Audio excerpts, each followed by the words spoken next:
Il était une fois un jeune garçon nommé Malik, qui vivait dans un quartier modeste d'une grande ville. Ses parents, travailleurs acharnés, peinaient à joindre les deux bouts. Son père était ouvrier dans une usine tandis que sa mère faisait des ménages dans des maisons de la ville. Malgré leurs efforts, ils avaient du mal à subvenir aux besoins de Malik et de ses deux jeunes frères. À l'école, Malik était un élève brillant. Il rêvait de devenir ingénieur, mais les difficultés financières de ses parents l'empêchaient de poursuivre ses études sereinement.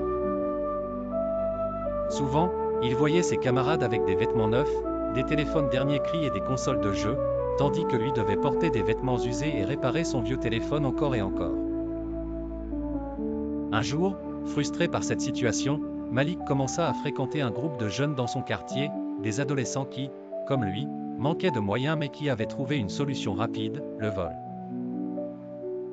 Au début, Malik hésitait. Il savait que ce n'était pas la bonne voie, mais l'envie de pouvoir aider ses parents et de s'offrir ce qu'il ne pouvait jamais avoir était trop forte. Il commença par de petits larcins, volant des objets dans des magasins ou des portefeuilles dans la rue. À chaque coup réussi, il ressentait une sorte d'excitation, mais aussi une lourdeur dans son cœur. Pourtant, l'argent qu'il rapportait à la maison permettait à sa famille de vivre un peu mieux, même si ses parents ignoraient l'origine de cet argent. Au fil du temps, Malik s'enfonça davantage dans la délinquance. Il participa à des cambriolages de plus grande envergure, rejoignant des groupes plus dangereux. Ses études en pâtirent, et il finit par abandonner l'école, plongeant entièrement dans cette nouvelle vie. Un soir, alors qu'il rentrait chez lui après un braquage, Malik croisa le regard de son plus jeune frère, un garçon de 10 ans, plein d'admiration pour lui.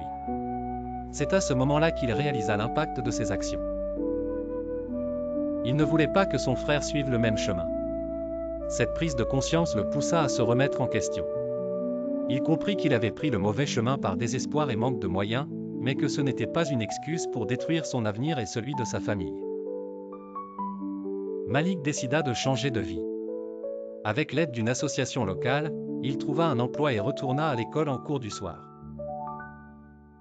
Ce fut un chemin difficile, mais il réussit, pas seulement pour lui, mais aussi pour sa famille et pour montrer à son petit frère qu'il y avait toujours un autre chemin, même dans l'adversité.